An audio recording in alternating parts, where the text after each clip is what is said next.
The elephant in the room is the pandemic and everyone transitioning from home.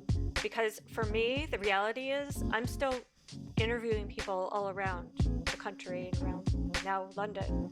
So I can't be in every location at every time to meet people in person.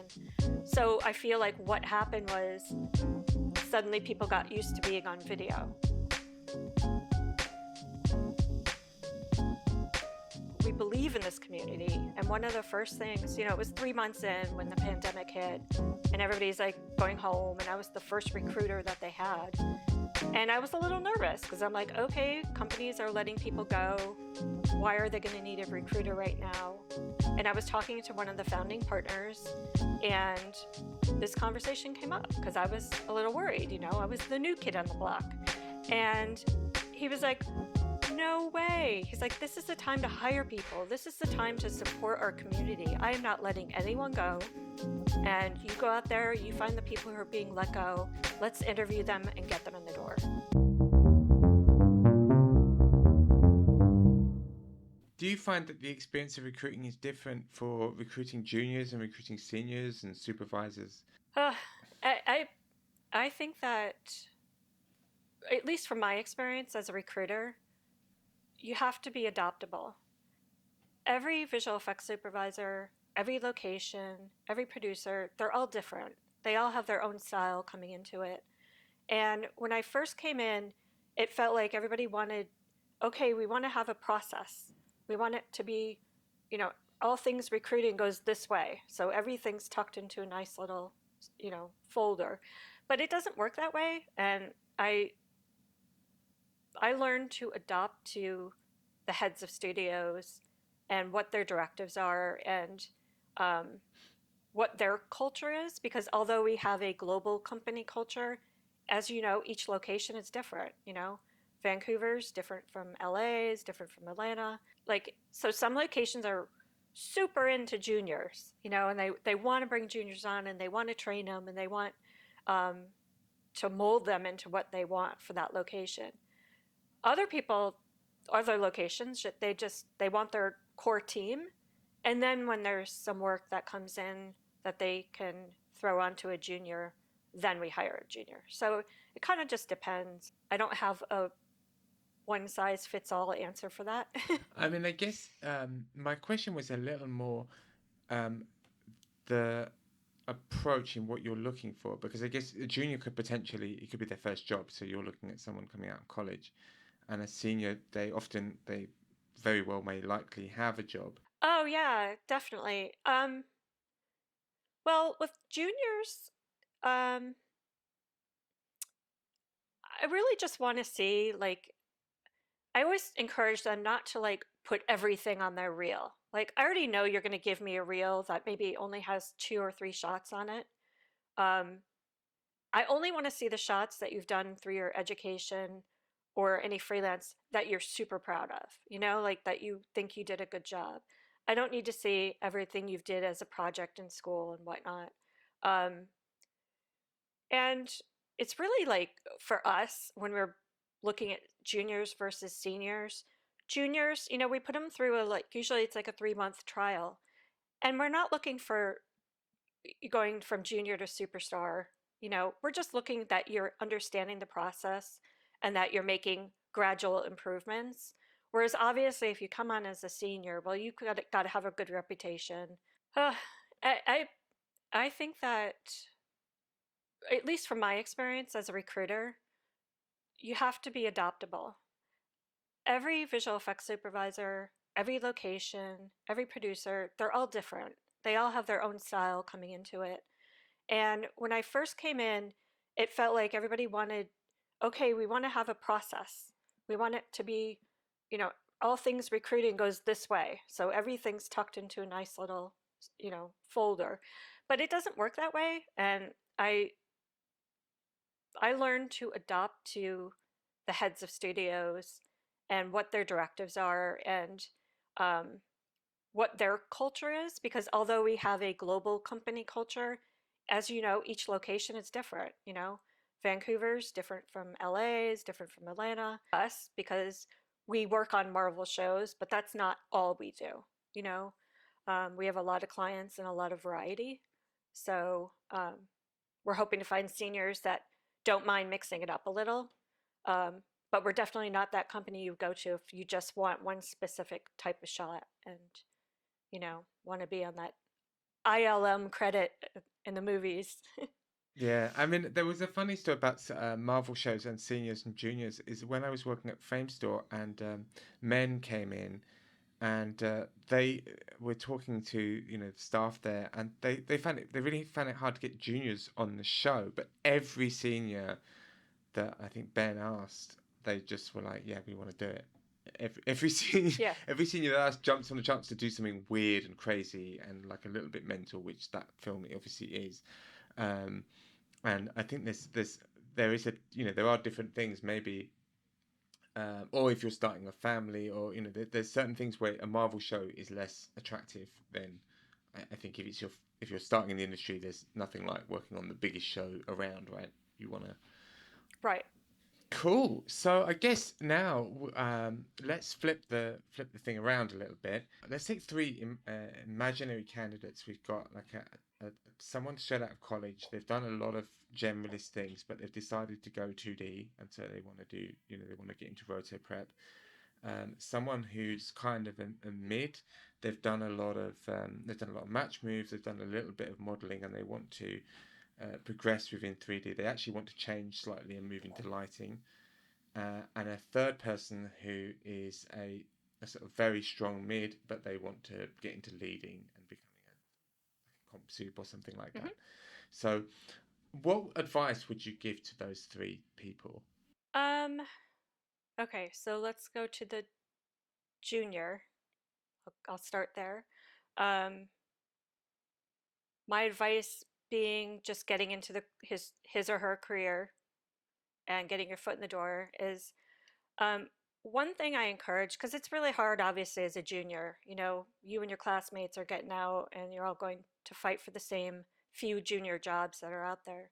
Um, we do have those openings, like I said, not a huge amount, but when we do, it's great to bring juniors on who are really enthusiastic and open to learning and can take direction and aren't afraid to ask questions. If they don't get into a position right away, I highly encourage going out and finding little freelance jobs. I mean, it doesn't pay a lot usually, but you can find there's so much, smaller scale work out there where you can just, get in and start understanding what it is to be a part of a team and work on a project. And in some cases, you might even get to kind of really own those visual effects or whatever it is for that project just because you might be the only person on it because that's all they can afford.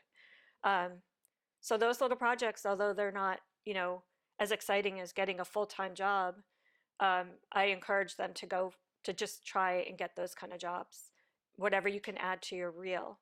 Um, I often get juniors coming out of college who think they're going to get a full-time staff job with benefits right away.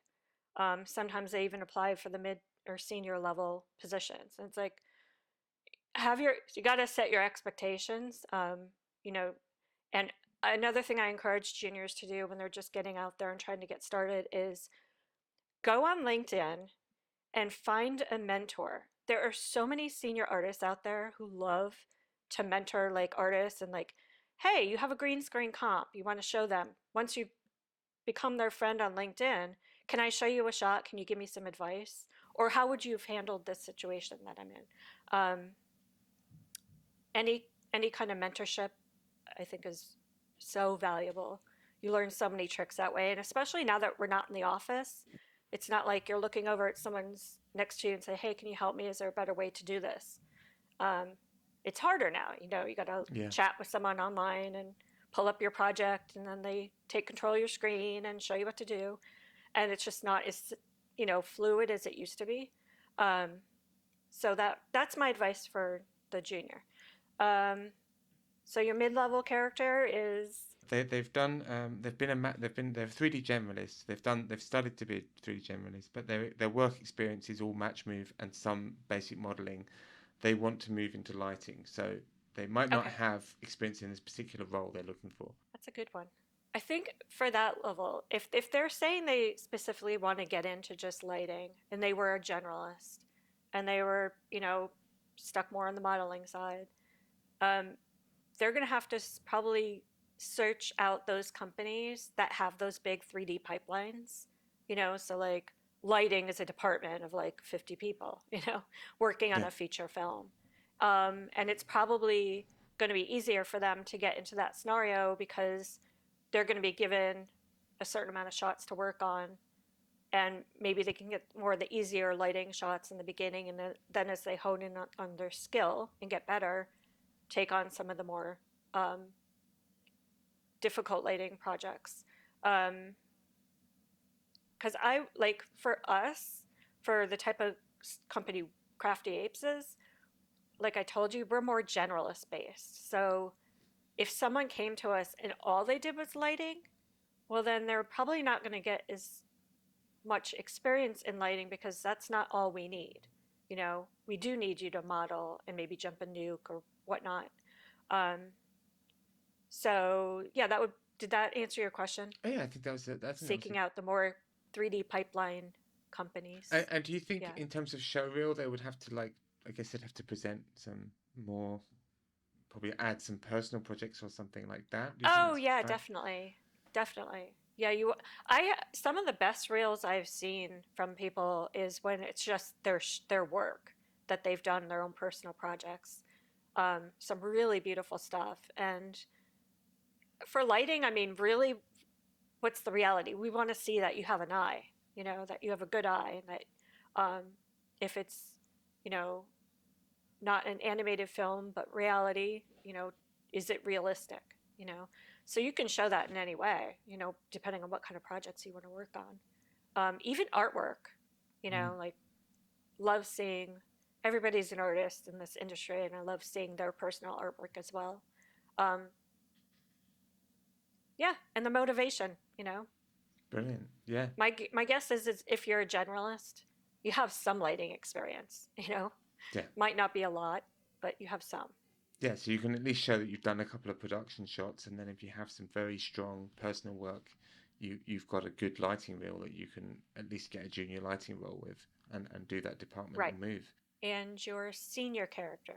So our senior has is like a mid comp. I probably am being a little bit comp. I don't want to be too comp biased because I know I'm a compositor, so I think of compositors. But yeah, they're a good mid, and they're looking to sort of move into leading, comp supervising. They don't have any experience in that particular role, and they've Hmm. seen an opening, and they're looking to sort of move that way. So, what would your advice be in that scenario? Um, well, from a Crafty Apes perspective, um, the good news is for that kind of candidate is we love artists who are not afraid to take on multiple roles, and we encourage people to grow and transition within Crafty Apes, where we like to promote from within. We give our artists, usually, depending on the complexity of the project, about 2 to 3 projects to work on at any given time. So if we get in a smaller scale project, we are more than happy to put someone like that who wants to try leading on that show. Maybe they're buddied up with someone else, so they have like a mentor to work side by side with. Um, so for that kind of candidate, I think seeking out a company like Crafty Apes um, is actually beneficial. Where if you go to, I'm sorry, I keep picking on Sony. I don't mean to. It's just like, but if you go to a larger company with the pipeline that's broken out like that, you kind of get pigeonholed right into like the same old shot. So if you're doing if you're a 3D artist and you're doing water, that's all you're doing. We don't do that. We like to mix it up. So you might be working on a variety of different shots, a variety of different shows, and give people that opportunity to jump in and lead when it's possible. We understand why you keep the person who's good at water doing water shots.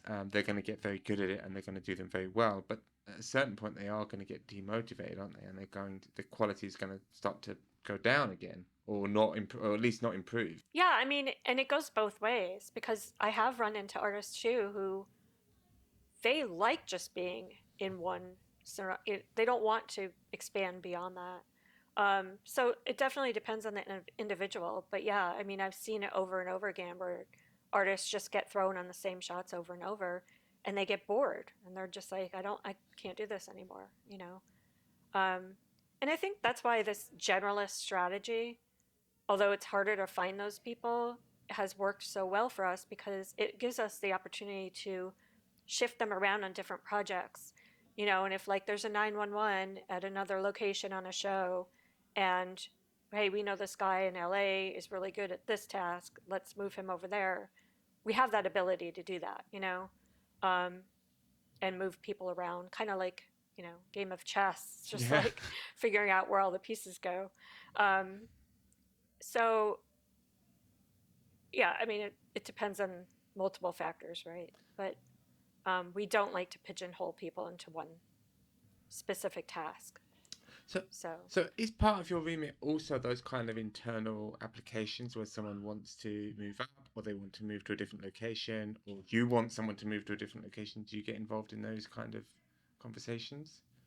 um, not so much at that point. It's more of like an HR, you know, like talk to your supervisor, um, and then they transition. Like, but we're big on that. We've moved people from LA to Atlanta. We've had people move, you know, between here and Canada, Canada and here. I moved a guy from Vancouver to Albuquerque, you know, so it's like uh, we encourage that. Like, I think there's nothing more valuable than growing people within. We actually just had some very high level positions filled where I was looking externally, but we encouraged people internally to apply for them and let your supervisor know you want to be considered for the position. And we ended up promoting about 5 people in really high level positions, which is great because they had been here since the beginning, and they who knows us better than people who have been here from the start, you know. Yeah, you can bring in someone who has decades of experience to be our global head of talent and, you know, work the system, and they know the how it all works out there.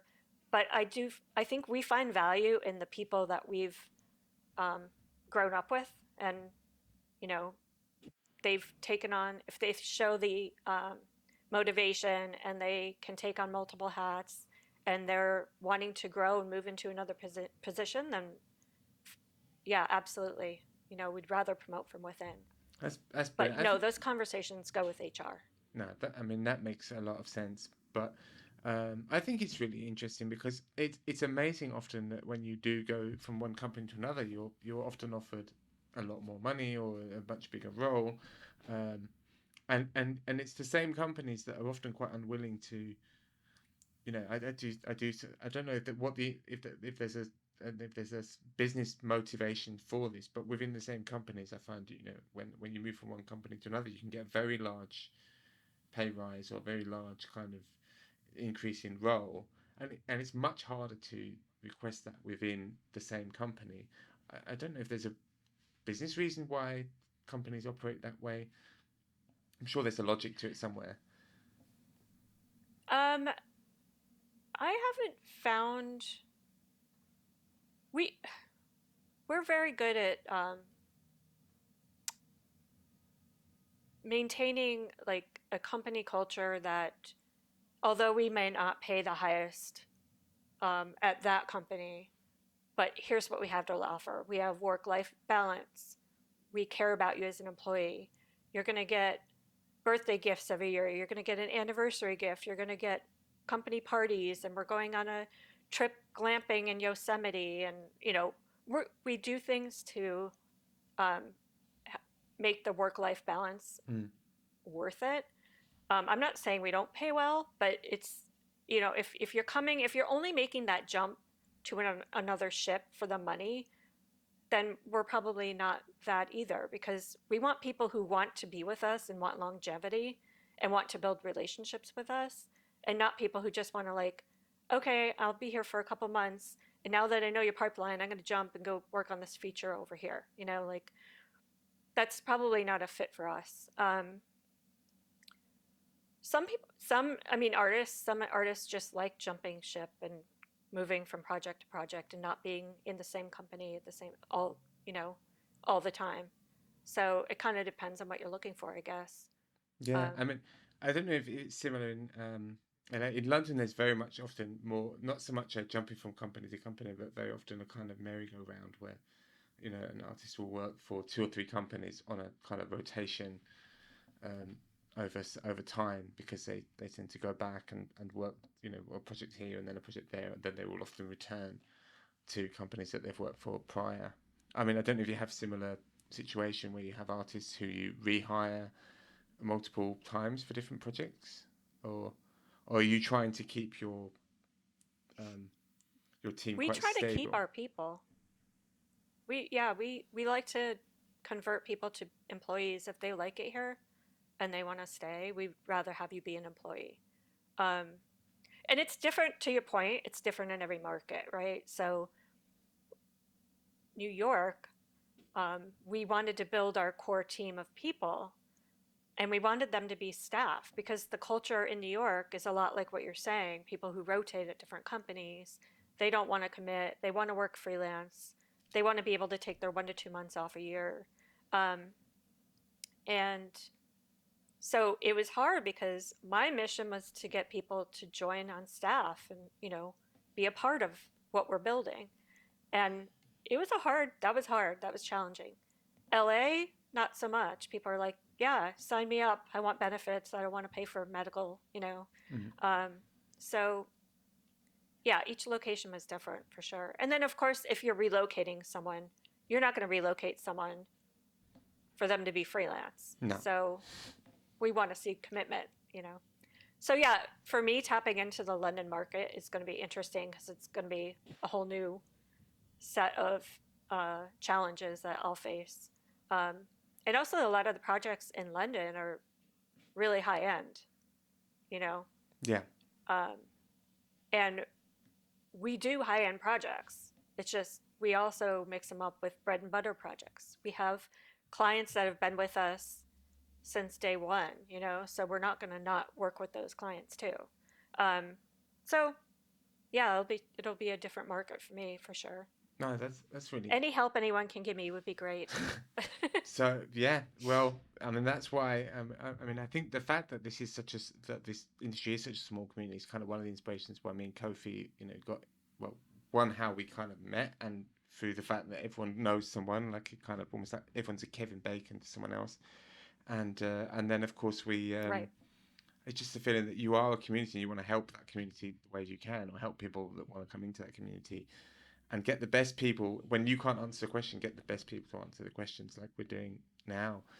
Um, Yeah, I'm going to quote one of the founding partners. The thing about Crafty that makes it unique is it was founded by artists, and they stayed, like, even though as Crafty Apes grew and they be our visual effects supervisors and whatnot, they still jump on the box. They will still jump in and help on a project and push it through to delivery.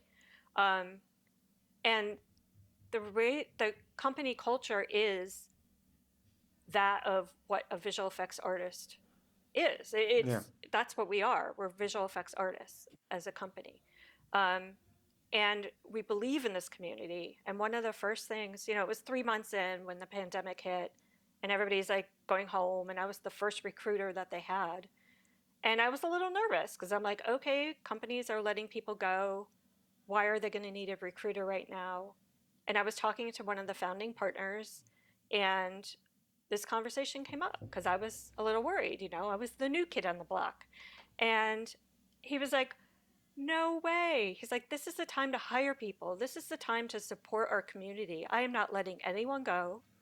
And you go out there, you find the people who are being let go. Let's interview them and get them in the door. I was like, okay, like that is where his head came from. It was not of the corporation saying, oh, got to cut all these people out, let 200 people go, and let's wait and see what happens. So that's the perspective of what I deal with as a recruiter, which is so different than and the big company. people remember that, right? People will remember you know, that they'll remember that you helped them out in a difficult spot. And you know, even like I remember working at one of us, and you know, they kept us all on throughout the pandemic, and then you know, they used the furlough scheme strategically, which the British government had put in place, but only Hmm. insofar as to kind of keep us between the delays between shows coming in. And they were very, you know, very good at like keeping artists there. And so when, you know, when my contract was ending and it was like, should I renew or start another thing, which, you know, at that point it was a very difficult decision, because it was really, you do feel this attachment there, and it's the sort of company you think, well, I'd always, you know, always have a link there and always kind of want to go back there, and you still know people.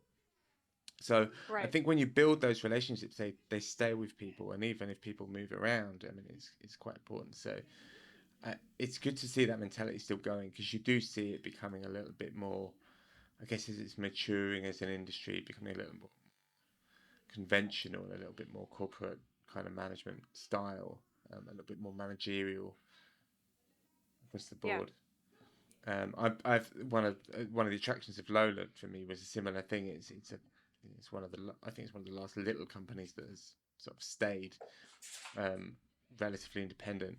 So it's yeah, it's an interest, and funnily enough, the recruiter that spoke to me for my current job was the first person to hire me as a freelance like roto artist, with the person with very Hmm. little experience. So, you know, like sort of a decade ago or something. I don't know when. I have to check the age of my Right. kids. Do you do that? Do you date like your life by like how old your kids were when certain things happened? I've started doing Yeah. Or what album came out. that. My life is like, oh yeah, that was my eighth grade. Whenever I hear a song. One is, I think this is interesting of the generation of artist-led companies, because that was very much the norm, sort of 15, 20. I mean, when you started, that was probably much more the norm, but increasingly it's not, right? Increasingly companies have joined together, and you've got bigger and bigger companies um, Right. that sort of are kind of little bands with the various layers of management. And so it's interesting to have managers who are still on the box and still in there. Yeah, and I think that's the key, because when you're seeing them on the box and passionate and wanting to, get the show delivered and have it look really great, then it keeps you motivated, right? Yeah. It As an employee, you're like, he's doing it, I can do it, we can do this. So, Oh, yeah. So the question I wanted to ask is, what about software? Like, what I mean is, um, you know, obviously you're hiring journalists and people. I mean, you presumably have a specific pipeline, a specific set of tools you use. How important is it when you're looking at and you employ that they already have experience with particular tool set that you have? well, it depends. I guess it kind of depends on what they're applying for. So, um, for let's take compositing. We are a nuke based company. However, we have a few flame artists and some flames. So, um, and we've hired visual effects supervisors who are only flame based. Um, so ideally our pipeline is nuke, but we aren't afraid to step out of that pipeline to accommodate talent. When it comes to 3D, we're primarily Maya based, but we do have Houdini for effects and 3ds Max. Um, and if that's their comfort zone, then they can stay on that. But we're primarily a Maya based and Nuke based pipeline, at least at the moment. So your approach is, if you have an artist who is a 3ds Max user, you'll keep them on 3ds Max. You won't go, right, we want you to transition to Maya. You'd rather keep them in their software they're comfortable with, rather than have them kind of moved and have to like relearn certain things. Yeah, So you keep your so far. that's really, yeah, that's really cool. Obviously, it makes your pipeline more complicated, but it's there's a value, especially when you're looking for particular talented generalists. Um, and have you started looking at real time and real time employees as well? Because it's obviously a new skill set that's coming in. Are there any challenges to that? If you are. We have. partnered with on projects and done some Unreal. And I recently just hired, we launched an innovation department and hired uh, machine learning engineers. So we're getting more into that exploration as well. Um, it, in fact, I hired 10 machine learning engineers within a few months. So it's a new area for us. Wow. Unreal, we dabbled in, through the pandemic and whatnot, and we do have the that on the horizon. It's just I can't say like, oh, I'm out there recruiting for these people right now. I'm actually not. Um, Whenever it came to a project that needed Unreal, we typically partnered up with someone, but didn't necessarily bring someone on full time to work. Okay. Um, if that makes sense. That makes a lot of sense. I mean, it's especially because it's very different from the things. Although I guess a company made up primarily of generalists would have an easier time adapting to something like that, just because generalists by nature are always learning software, right? If you Right. they're Right. always learning something. So one more thing, and it's a generalist software. It's a software kind of. It's almost like a dream software for a generalist. It feels like it's Right. made for generalists. Is there anything you see that you've seen over your time in the industry that's changed dramatically, or what do you think are the biggest changes you've seen, and what are the biggest constants? The elephant in the room is the pandemic and everyone transitioning from home. Because for me, the reality is I'm still interviewing people all around the country and around now London. So I can't be in every location at every time to meet people in person. So I feel like what happened was suddenly people got used to being on video. In the beginning, prior to the pandemic, if I had to have an interview with someone and they weren't located near me, it was on the phone. Um, Whereas now I'm like interviewing in person and your kid walks into frame or your cat jumps on your shoulder, or you see their artwork behind them. And I feel like I get more of a sense of who they are and I actually get to know them more personally and I have better conversations and I'm not missing that sweaty handshake and uncomfortableness where you're sitting in a room and, so I feel like it's made it easier for me to read the person um, and just get a sense of who they are and how they would fit in culturally in Crafty Apes. So I would say that's the biggest change. And from my perspective, I'd love to hear what other recruiters say, but from my perspective, it's been so much better.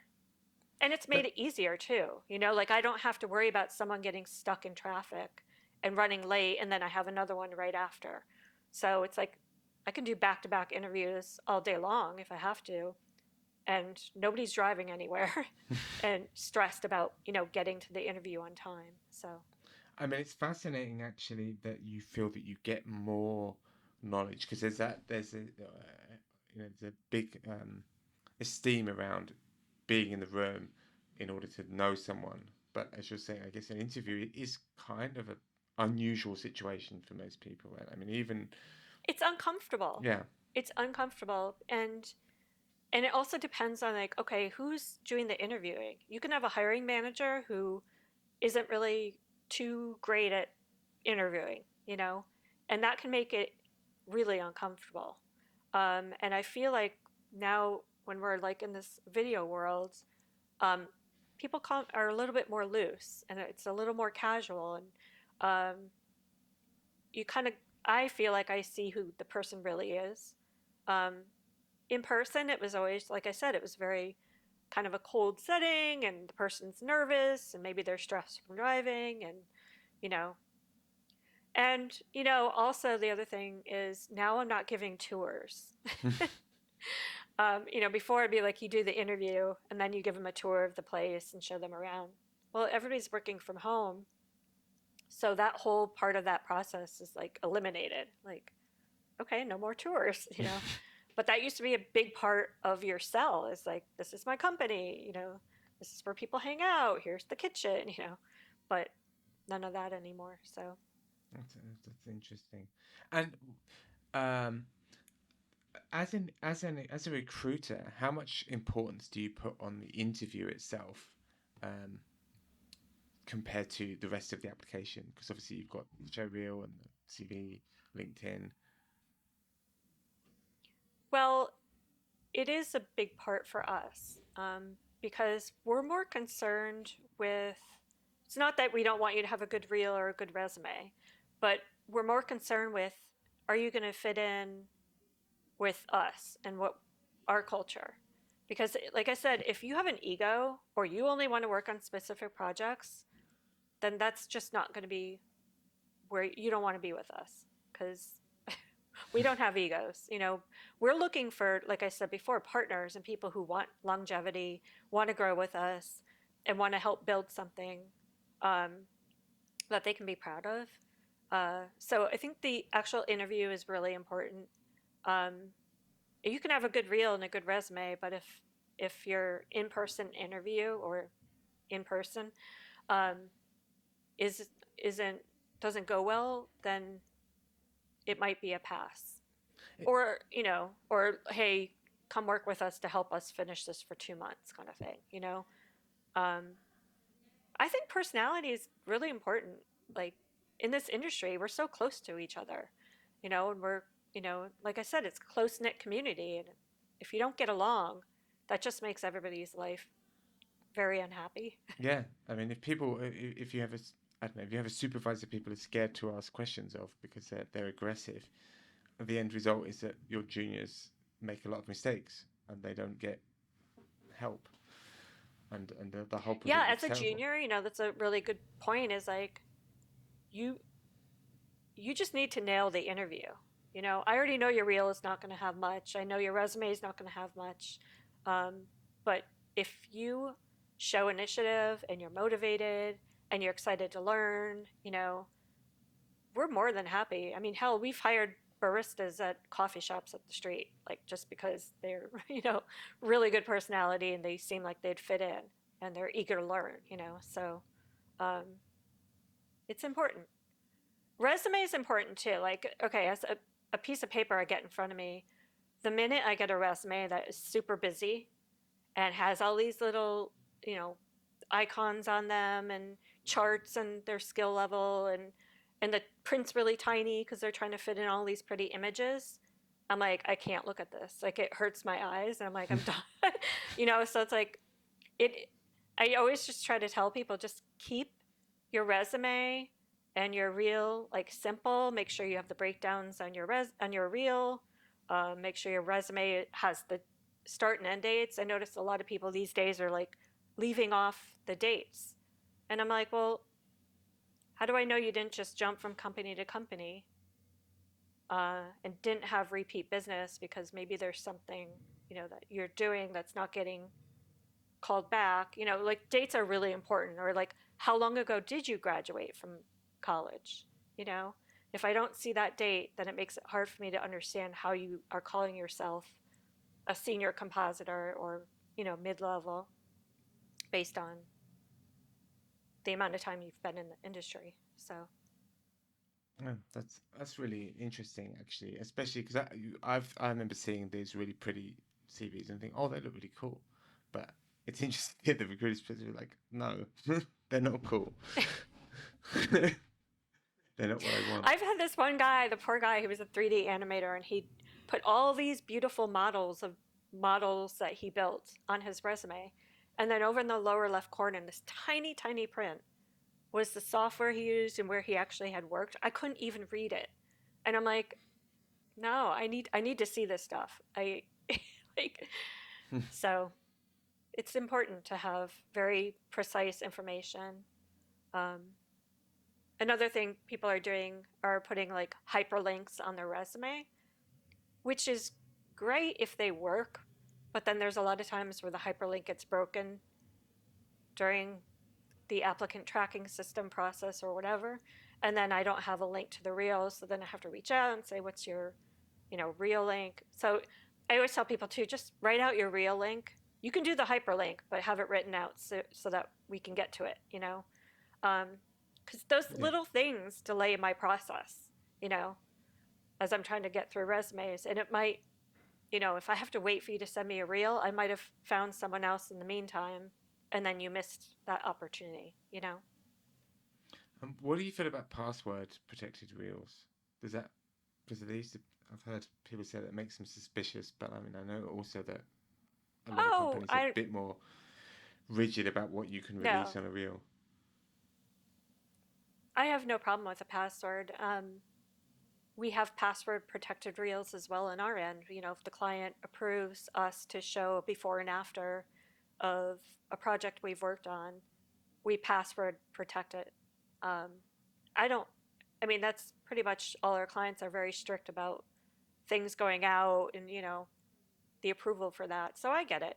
Sometimes artists also send the password because there might be some shots on their reel that are not approved to go out or be shown yet. And so they can only show in this one specific instance, so they need to put a password on. So from my perspective, I don't have an issue with that. Okay, that's good to hear because yeah, it is getting more difficult. I found that companies are less willing to, you know, release stuff for real. I've had so many artists, they ask me, "Can I get this shot for my reel?" I'm like, "Well, Yep. no." And it's quite hard. I mean, one of the things about the juniors is if you work on big films, you could be like a year or even 2 years in and still have your basically your student reel, because none of that material has been released yet, Right. which must be tricky. Yes. Um, so okay, so the other thing is, do you deal with what about references? Do you have like I guess one is, do you ask for references, and also do you use referrals within your company? Is that part of your process? So, um, again, going back to how close of a community we are, I ask for references if I don't know you, or if someone within Crafty Apes doesn't know you or doesn't have the means to find out feedback about you, which has happened. Obviously that happens. Um, and then, yes, I will ask for references and I'll follow up and check in to get feedback on the artist. So it kind of depends on what their connection is, how long they've been in the industry, what their reputation is, um, and who do they know. A lot of people I interview already know people in Crafty Apes. So it's easy for me because I can just be like, oh, did you work with so and so? How was it? Did it go well? So it's Yeah, fairly. that's really cool. I mean, yeah, because it's a big part. I mean, I think like most, a huge amount of my work has come from people I've worked with, and I don't mean, and I often tell people that are starting out, when people ask me that are juniors, it's like your biggest contacts aren't like you walking to the head of DNEG in a corridor. It's actually the people that you're at your level that are looking for work, because when they start working, if they remember you being good on the college project, or being good in that first little freelance job that you did together, they're the people that will refer you for Right. companies, right? So yeah, I think this has been a really really brilliant interview, and I've really enjoyed having you on the show. I is Thank you. Thank you for coming on. Really, thank you for giving up so much of your time. What time is it out there? Speaking of time. It's only 1 o'clock. Oh, okay. So yeah, so you're at lunchtime. It's more like dinner time. Well, it's like, yeah, 9 or 10 o'clock here. So, Yeah. um, thank you for that. And are there any last words you'd like to put before closing? No, I just say, like I just encourage people, just when recruiters reach out, um, it's funny. Either there's some people who can get a little agitated, which is never a recruiter's intention. It's just to build a relationship. And if you're not looking for a change in your job now, that's fine. But um, be open to building a relationship with the recruiter, because in the end, they they might help you get your next job. Um, and ask questions. I love when just like with you and I, how we met. But I love when I reach out to someone and maybe they're not interested, but they're like, oh, but I want to hear more about Crafty Apes. You know, just like it's good to build knowledge and hear what else is going on out there. You know. Absolutely, I think it's and as you say, it's such a such a sort of close knit industry. I think it's really important to maintain that. I know it's getting bigger. There are a lot more people doing it. I mean, I see kids who are doing VFX in school, you know, so that's a big change. You know, when I go way back, I interviewed Sean Cunningham, who worked on True Lies, and you know, there was no VFX in school when he was doing it. So Right. it's really interesting to talk about. You know, you know, I've done interviewed apprentices who have literally done it in what you call high school. So they've done a kind of instead of A levels, which would be what you do when you're 17, 18 here. They've actually done a VFX based certificate, and they've come Hmm. straight out of school with a VFX qualification. I mean, that's a very new kettle of fish. Yeah, it is. But at the same, And I mean, you can complete these programs in 2 years at these colleges, and it's like, think of all the money you're saving. You know, like going to traditional university where you're getting your 4 years and whatnot. A lot of these people that come out of these 2 year schools are amazing, you know? Um, so it's interesting. Yeah, it's changed a lot. yeah, absolutely. Right. Well, thank you so much for coming on. I'm sure we'll speak again. Thank you. I'm looking forward to the reactions video. So, thank you so much, and bye. Thank you. It was great to chat with you.